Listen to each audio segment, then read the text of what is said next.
പിന്നെ ഇങ്ങോട്ട് കൊണ്ടുവരാൻ വേണ്ടിട്ട് എനിക്ക് കാണാൻ ഒരുപാട് ആഗ്രഹമുണ്ട്. പക്ഷെ ജയിലില് ഞാൻ ഇന്നലെ പോയി കണ്ടതാണ്.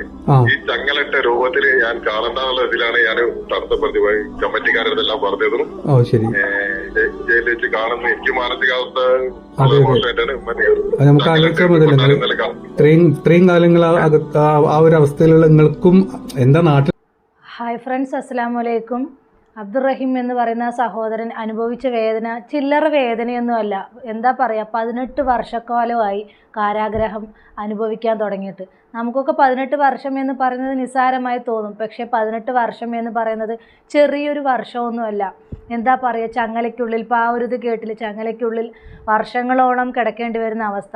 അതുപോലെ തന്നെ അബ്ദുറഹീം ഉമ്മാനെ കാണാൻ വിസമ്മതിച്ചതിൻ്റെ കാരണവും ഇതായിരിക്കാം. പല യൂട്യൂബേഴ്സും പല കാരണങ്ങൾ കൊണ്ട് പല നുണകൾ ചമഞ്ഞ് എന്തൊക്കെയൊക്കെയോ നിയമപാലകരെ അവരെ എന്താ പറയുക റഹീമിനെ സഹായിച്ച ആളുകളെയൊക്കെ എന്തൊക്കെയൊക്കെയോ തെറ്റിദ്ധാരണകൾ പരത്തി പല യൂട്യൂബേഴ്സും പല വീഡിയോസുകളും ഇട്ടതായിട്ട് കണ്ടു. അപ്പോൾ അതൊന്നുമല്ല സത്യാവസ്ഥ എന്നിപ്പോൾ ഈ ഒരു വോയിസിൽ നിന്ന് തന്നെ നമുക്ക് മനസ്സിലാക്കാൻ കഴിയും. ചങ്ങലയിൽ കിടക്കേണ്ടി വരുന്ന അവസ്ഥ എന്തൊരു വിധിയാണ് റബ്ബി. ആർക്കും ഇങ്ങനെ ഒരു വിധി കൊടുക്കാതിരിക്കട്ടെ. എന്താ പറയുക, സഹോദരങ്ങളെയും ഉമ്മാനെയും എല്ലാവരെയും കണ്ടിട്ട് 18 വർഷത്തോളമായി റഹീം കാരാഗ്രഹത്തിൽ കിടക്കാൻ തുടങ്ങിയിട്ട്. നമുക്ക് ആ ശബ്ദം, ഇടറുന്ന ശബ്ദം കേൾക്കുമ്പോൾ തന്നെ ഇടനെഞ്ച് പൊട്ടുകയാണ്. അപ്പോൾ ആ ഉമ്മാൻ്റെ അവസ്ഥയൊക്കെ ഒന്ന് ചിന്തിച്ച് നോക്ക്. അതുപോലെ തന്നെ ഈ ചങ്ങലയിൽ കഴിയുന്ന മകനെ കാണേണ്ടി വരുന്ന ഉമ്മാൻ്റെ മാനസികാവസ്ഥ അത് ഓർത്തിട്ട് മാത്രമായിരിക്കാം റഹീം 7-ാം തീയതി വിധി അറിഞ്ഞതിന് ശേഷം മാത്രം കണ്ടാൽ മതി എന്ന് പറഞ്ഞത്. ഇതുകൊണ്ടായിരിക്കാം. അതിന് പല രീതിയിലുള്ള വീഡിയോസുകളാണ് പുറത്ത് വന്നിട്ടുണ്ടായിരുന്നത്. ആരും സത്യം അറിയാതെ ഒരിക്കലും ഒരു വീഡിയോയും ചെയ്യരുത് എന്നാണ് എൻ്റെ ഒരു അഭ്യർത്ഥന. ഇതൊക്കെ ഉൾക്കൊള്ളിച്ച് ട്രെൻഡ് മോജോ എന്നൊരു യൂട്യൂബ് ചാനൽ എല്ലാ കാര്യങ്ങളും സത്യസന്ധമായിട്ട് തന്നെ പുറത്ത് പറയുന്നുണ്ട്. അപ്പോൾ അദ്ദേഹം റഹീമിനെ കോണ്ടാക്ട് ചെയ്തിട്ടുണ്ടായിരുന്നു. റഹീമുമായിട്ട് സംസാരിക്കുന്ന കുറച്ച് കാര്യങ്ങളൊക്കെ ഉണ്ട്. അപ്പോൾ അതൊന്ന് നമുക്ക് കേട്ടിട്ട് വരാം. ഒന്ന് കേട്ട് നോക്കൂ. ഏറ്റവും ആദ്യം നിങ്ങളോട് തന്നെ പറയാമെന്ന് വിചാരിച്ചു. ഒരൊറ്റ കാര്യം പറയട്ടെ, ഇത് കുറച്ച് ലോങ് വീഡിയോ ആണ്. അബ്ദുറഹീം ഒരുപാട് കാര്യങ്ങൾ എന്നോട് പറയുന്നുണ്ട്. അതിലെ പല ഭാഗങ്ങളും എനിക്ക് കട്ട് ചെയ്യേണ്ടി വരും. കാരണം എല്ലാം കൂടെ പുറത്ത് വിട്ടിട്ട് അതൊരു മറ്റൊരു രീതിയിലോട്ട് ഇത് മാറ്റണം എന്ന് എനിക്കൊരു ആഗ്രഹമില്ല. അതുകൊണ്ട് തന്നെ എടുക്കേണ്ട കാര്യങ്ങൾ മാത്രം ഞാൻ നിങ്ങളോട് ഇടും. ബാക്കി അല്ലാത്ത കാര്യങ്ങൾ വേറെ ഏതെങ്കിലും രീതിയിൽ പറയേണ്ടി വരുന്ന സമയത്ത് മാത്രം നമുക്ക് ഔട്ട് ചെയ്യാം. കേൾക്ക്. ഹലോ, വലൈക്കും സ്ലാം. അസ്സലാമു നിങ്ങളെ വർത്താനം ഒരുപാട് പറയുന്നുണ്ട് ഇപ്പം. ഹലോ, നല്ല വിശേഷം ഒന്ന് പോകുന്നുണ്ട്. നിങ്ങളെ വിശേഷങ്ങളൊക്കെ നമ്മൾ അറിയുന്നുണ്ട്. അതുകൊണ്ട് പിന്നെ അറിയാം എന്താണ് അവിടെ കാര്യങ്ങൾ നടക്കുന്നതെന്നുള്ളത്. വിശേഷങ്ങളൊക്കെ ഇപ്പൊ പുറത്ത് നടക്കുന്നൊക്കെ എന്നത്തേക്കാണെങ്കിൽ എല്ലാം കരിവാരിത്തേക്കാളൊരു നീക്കങ്ങളാണ്. അതെ, എന്റെ ചേട്ടനൊക്കെ കൂടിയിട്ട്. പിന്നെ ഇങ്ങോട്ട് കൊണ്ടുവരാൻ വേണ്ടിട്ട് എനിക്ക് കാണാൻ ഒരുപാട് ആഗ്രഹമുണ്ട്. പക്ഷെ ജയിലില് ഞാൻ ഇന്നലെ പോയി കണ്ടതാണ്. ഈ ചങ്ങലട്ട രൂപത്തില് ഞാൻ കാണണ്ടെന്നുള്ള ഇതിലാണ് ഞാൻ തടസ്സപ്പെടുത്തി പോയി കമ്മിറ്റിക്കാരെല്ലാം പറഞ്ഞതും ജയിലിൽ വെച്ച് കാണുന്ന എനിക്ക് മാനസികാവസ്ഥ മോശമായിട്ടാണ്. ഇത്രയും കാലങ്ങൾ ആ ഒരു അവസ്ഥയിലുള്ള നിങ്ങൾക്കും എന്താ നാട്ടിൽ നടക്കുന്നത് നിങ്ങൾ അറിയണമില്ലല്ലോ. ആ കാരണം ഈ ജയിലിലുള്ള സിറ്റുവേഷനിൽ അന്തരീക്ഷത്തിൽ കാണണ്ടാനുള്ള ഉദ്ദേശത്തിലാണ് ഞാൻ ആദ്യം തടസ്സപ്പെടുത്തി. ഇതിന് മുമ്പേയും തടസ്സപ്പെടുത്തി. കമ്മിറ്റിക്കാരെല്ലാം പറഞ്ഞ് ജയിലിൽ വെച്ചിട്ട് കാണാം, ചങ്ങലിട്ടിട്ട് ജയിലിൽ യൂണിഫോമിലാണ് കാണാൻ പറ്റുക. ആ രീതിയിൽ തന്നെയാണ് ഇന്നലെ കണ്ടത്. കാലിൽ ചങ്ങലിട്ടുകൊണ്ടാണ് കണ്ടതും. തിരിച്ചു വന്നിട്ട് എല്ലാം കൂടി എനിക്ക് പ്രഷറും കൂടി എല്ലാം കേട്ടല്ലോ. റഹീം എന്തുകൊണ്ട് കാണണ്ടെന്ന് പറഞ്ഞു എന്നുള്ളത് വീണ്ടും റഹീം ഇങ്ങനെ വന്ന് പറഞ്ഞുകൊണ്ടിരിക്കുക. എന്നോട് തന്നെ പറഞ്ഞു, എനിക്ക് ജവാദ് അയച്ചു തന്നു, എനിക്ക് സിദ്ദീഖ് തൂവർ അയച്ചു തന്നു, എനിക്ക് അവരയച്ചു തന്നു, ഇവരയച്ചു തന്നു എന്നൊക്കെ. അതൊക്കെ നിർത്ത്. നിന്റെ കൊരയൊക്കെ അവിടെ നിർത്ത്. ഈ ആൾക്കാരുടെ ഇടയിൽ പറഞ്ഞ വരത്തിനെ ഈ കൊരച്ചോണ്ട് നീ സംസാരിക്കുന്ന നിർത്ത്. സത്യം എന്താണെന്ന് നീ അറിയണം. നീയും ബാക്കിയുള്ള ആൾക്കാരും അറിയണം. അതിനാണ് ഞാൻ വെയിറ്റ് ചെയ്ത് ഈ വീഡിയോ ചെയ്യുന്നതും. അതായത് ഉമ്മനെ ഇന്നലെ വന്ന സമയത്തും കാലിലും ഒക്കെ ചങ്ങലിട്ടിട്ട് തന്നെയാണ് ഉമ്മനെ കാണിച്ചത്. ഈ ഒരു എന്തുകൊണ്ട് അബ്ദുറഹീം എന്ന് പറഞ്ഞു നിങ്ങൾ കേട്ടല്ലോ.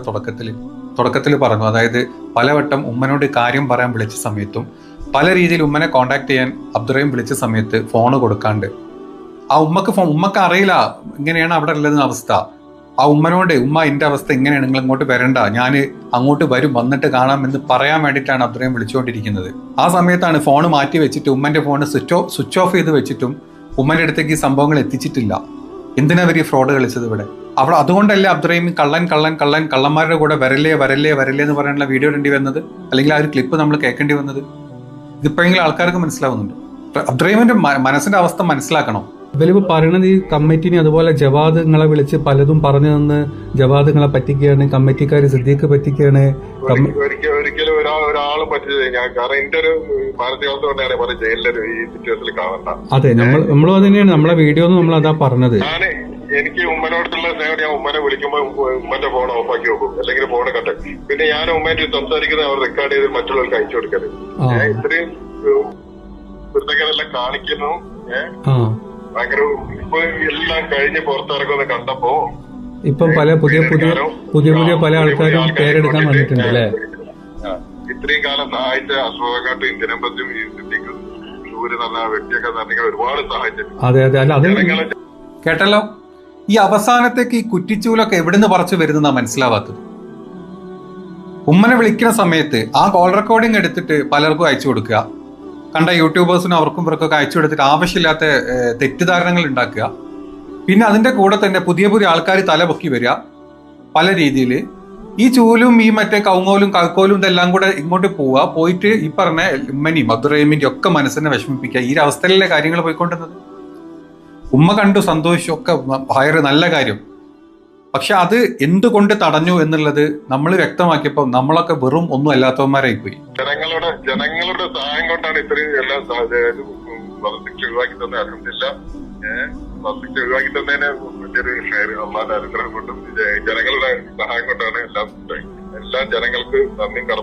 അപ്പോൾ നിങ്ങളിത് കേട്ടല്ലോ. അപ്പോൾ റഹീം തന്നെ പറയുന്നുണ്ട്, ജ്യേഷ്ഠനും എല്ലാവരും കൂടെ ചേർന്നിട്ട് എന്തൊക്കെയൊക്കെയോ കരുവാരി തേക്കാൻ ഓരോ കാര്യങ്ങൾ ചെയ്യുകയാണ്. അതുപോലെ തന്നെ ഉമ്മയായിട്ട് സംസാരിക്കുന്ന കാര്യങ്ങളെല്ലാം റെക്കോർഡ് ചെയ്ത് വെച്ചിട്ടും പല ആളുകൾക്കും അയച്ചു കൊടുക്കുകയാണ്. അത് പല രീതിയിലാണ് പുറത്ത് വരുന്നത്. അതുപോലെ തന്നെ റഹീമിൻ്റെ അവസ്ഥ പറയാൻ വേണ്ടിയിട്ട് ഉമ്മാനെ വിളിച്ചിട്ടുണ്ടായിരുന്നു. ഉമ്മാനെ വിളിച്ച സമയത്ത് ഉമ്മാൻ്റെ ഫോൺ സ്വിച്ച് ഓഫ് ആയിരുന്നു. എൻ്റെ അവസ്ഥ ഇങ്ങനെയാണ്, ഉമ്മ എന്നെ കാണാൻ വരരുത്, ഞാൻ എന്തായാലും പുറത്ത് വന്നിട്ട് കാണാം എന്ന് പറയാനാണ് റഹീം വിളിച്ചുകൊണ്ടിരിക്കുന്നത്. അന്നേരമൊക്കെ റഹീമിൻ്റെ ഉമ്മാൻ്റെ ഫോൺ സ്വിച്ച് ഓഫ് ആക്കി വെച്ചിരിക്കുകയാണ്. എന്താ പറയുക, ഇതും പോയി കണ്ട് ഇങ്ങനെയൊരു വീഡിയോ എടുത്ത് അതും പുറം ലോകത്ത് അറിയിച്ച് വലിയ ഇതുണ്ടാക്കാൻ വേണ്ടിയിട്ടാണ്, വലിയ റീച്ച് ഉണ്ടാക്കാൻ വേണ്ടിയിട്ടാണ് ആളുകൾ ഓരോന്ന് ചെയ്യുന്നത്. എന്തിനു വേണ്ടിയിട്ടല്ലേ? ഒരു ഉമ്മാനും മോനും വിറ്റ് അതിന്ന് വേണോ ഒരു റീച്ച്? അതൊന്നും നിങ്ങൾ അങ്ങനെ ആഗ്രഹിക്കരുത്. എന്താ ചോദിച്ചാൽ 18 വർഷക്കാലം ആ കാരാഗ്രഹത്തിൽ കഴിയേണ്ടി വരുന്ന മോൻ്റെ മാനസികാവസ്ഥ, അതുപോലെ തന്നെ ആ ഉമ്മ വന്ന് കാണുമ്പോഴുള്ള ആ ഉമ്മാൻ്റെ മാനസികാവസ്ഥ. അപ്പോൾ റഹീം തന്നെ പറയുന്നത് കേട്ടില്ല, എനിക്ക് ഉമ്മ വന്ന് കണ്ടുപോയതിന് ശേഷം എനിക്ക് പ്രഷർ കൂടി, എനിക്ക് വല്ലാതെയായി, എനിക്ക് എന്തൊക്കെയൊക്കെയോ അസ്വസ്ഥതയായി എന്നൊക്കെ പറയുന്നുണ്ട്. എന്ത് റീച്ചിന് വേണ്ടിയിട്ടാണ്, ഇതിന് വേണ്ടിയിട്ടാണെങ്കിലും ഇങ്ങനെയുള്ള കള്ളക്കളികൾ, ഇങ്ങനെയുള്ള ഇത് ചെയ്യരുത്. അത്രത്തോളം എന്താ പറയുക, റിയാദ് സഹായ സമിതി എന്തെല്ലാം സഹായങ്ങളാണ്, റഹീം സഹായ സമിതി എന്തെല്ലാം സഹായങ്ങളാണ് ചെയ്തു കൊടുത്തിട്ടുണ്ടായിരുന്നത്. അതുപോലെ തന്നെ അവരെല്ലാം ഒരു തരത്തിൽ കരിവാരി തേക്കുന്ന ഒരു ഇതായിരുന്നു അവിടെ ഉണ്ടായിരുന്നത്. അവരെ പോലും അറിയിക്കാതെയാണ് ഇവർ ഉമ്മയും സഹോദരനും റിയാദിൽ എത്തിയെന്ന് പറഞ്ഞിട്ട് വേറൊരു വീഡിയോ ഉണ്ടായിരുന്നു. അപ്പോഴും എനിക്കൊരു തെറ്റിദ്ധാരണയുണ്ടായിരുന്നു, റഹീം എന്തുകൊണ്ടായിരിക്കാം സ്വന്തം ഉമ്മാനെ കാണാൻ വിസമ്മതിക്കുന്നത് എന്നൊരു തെറ്റിദ്ധാരണ എനിക്കും ഈ പറയുന്ന പോലെ എനിക്കും തോന്നിയിട്ടുണ്ടായിരുന്നു. പക്ഷേ ഇപ്പോൾ ഈ ഒരു വോയിസ് കേട്ടപ്പോൾ ആ തെറ്റിദ്ധാരണയെല്ലാം അന്നും ഞാൻ പറയുന്നുണ്ടായിരുന്നു, ചിലപ്പോൾ അതിനുള്ളിൽ കിടക്കുന്ന ആ ഒരു അവസ്ഥ എൻ്റെ ഉമ്മ കാണണ്ട എന്നുള്ളത് കൊണ്ടായിരിക്കാം അങ്ങനെ പറഞ്ഞത് എന്നൊക്കെ ഉണ്ടായിരുന്നു. എങ്കിലും നമുക്കൊരു എന്തുകൊണ്ടായിരിക്കും ആ ഒരു ഇത് മൈൻഡിലുണ്ടായിരുന്നു. പല യൂട്യൂബേഴ്സ് പല രീതിയിലല്ലേ ഇങ്ങനെ ഓരോ വീഡിയോസ് ഇടുന്നത്. അതുകൊണ്ട് തന്നെ നമുക്ക് പെട്ടെന്ന് ആ ഒരു ഇതായിരിക്കും മനസ്സിൽ വരുന്നത്. പക്ഷെ ഇപ്പോൾ റഹീമിൻ്റെ വായിൽ നിന്ന് തന്നെ കാര്യങ്ങളെല്ലാം പുറത്ത് വന്നേക്കാണ്. ഇതൊക്കെയായിരുന്നു കാരണങ്ങൾ, അതുകൊണ്ടാണ് ഉമ്മാനെ കാണാൻ മടിച്ചത് എന്ന് പാവം റഹീം പറയുകയാണ്. ഇപ്പോൾ റഹീമിൻ്റെ അവസ്ഥ ഇപ്പോൾ കണ്ടില്ലേ, എന്തായാലും 17-ാം തീയതി പുറത്ത് വരും, അപ്പോൾ കാണാം എന്നൊരു ഇതായിരുന്നു. നേരിട്ട് കാണാം, ഇങ്ങനൊരു അവസ്ഥയിൽ ഒരിക്കലും കാണരുത്. എന്ത് തന്നെയാണെങ്കിലും ആ ഒരു ഉമ്മ അങ്ങനെ കാണുമ്പോഴുള്ള ഒരു ഇത് എന്താണെങ്കിലും നമുക്ക് തന്നെ ഓർക്കാൻ പറ്റുമല്ലോ. ആ ഫോണിലൂടെ പറയുമ്പോൾ തന്നെ നമുക്ക് ഇടനെഞ്ച് പൊട്ടുകയാണ്. അത്രയ്ക്കും വിഷമം തോന്നുന്നുണ്ട് ഇങ്ങനെ കേൾക്കേണ്ടി വരുമ്പോഴുള്ള അവസ്ഥ. എന്ത് തന്നെയാണെങ്കിലും റഹീമിന് ഈ 17-ാം തീയതി ഒരു പുറത്തിറങ്ങാൻ പറ്റുന്ന ഒരു രീതിയിലുള്ളൊരു ഇത് തന്നെ ആകട്ടെ. നമുക്ക് എല്ലാവർക്കും ദുആ ചെയ്യാം. ഇനിയും ആ കാരാഗ്രഹത്തിൽ ഇങ്ങനെ ചങ്ങലയ്ക്കുള്ളിൽ കിടക്കേണ്ടി വരുന്ന ഒരു അവസ്ഥ വരാതിരിക്കട്ടെ. നമുക്ക് അവിടുത്തെ നിയമങ്ങളൊക്കെ നമ്മൾ വിചാരിക്കുന്നതിനേക്കാളും അപ്പുറമാണ്. നമ്മളീ പുറത്ത് പറയുന്ന അല്ലെങ്കിൽ പല രീതിയിൽ നുണകൾ പ്രചരിപ്പിക്കുന്ന പോലെയൊന്നുമല്ല അവിടുത്തെ അവസ്ഥ സത്യാവസ്ഥ നമ്മൾ സംസാരിച്ചാൽ അല്ലെങ്കിൽ നേരിട്ട് കണ്ടാൽ മാത്രമേ നമുക്ക് അവിടുത്തെ ഭീകരത മനസ്സിലാവുള്ളൂ. അപ്പോൾ അത് കണ്ടിട്ട് മാത്രം, സത്യാവസ്ഥ അറിഞ്ഞിട്ട് മാത്രം എല്ലാവരും വീഡിയോസ് ചെയ്യുക. എന്തായാലും റഹീമിന് എത്രയും പെട്ടെന്ന് മോചനം ലഭിക്കട്ടെ എന്ന് നമുക്ക് ആത്മാർത്ഥമായിട്ട് തന്നെ ദുആ ചെയ്തുകൊണ്ട് ഞാൻ എൻ്റെ ഈ വീഡിയോ വൈൻഡപ്പ് ചെയ്യുന്നു. അസ്സലാമു അലൈക്കും.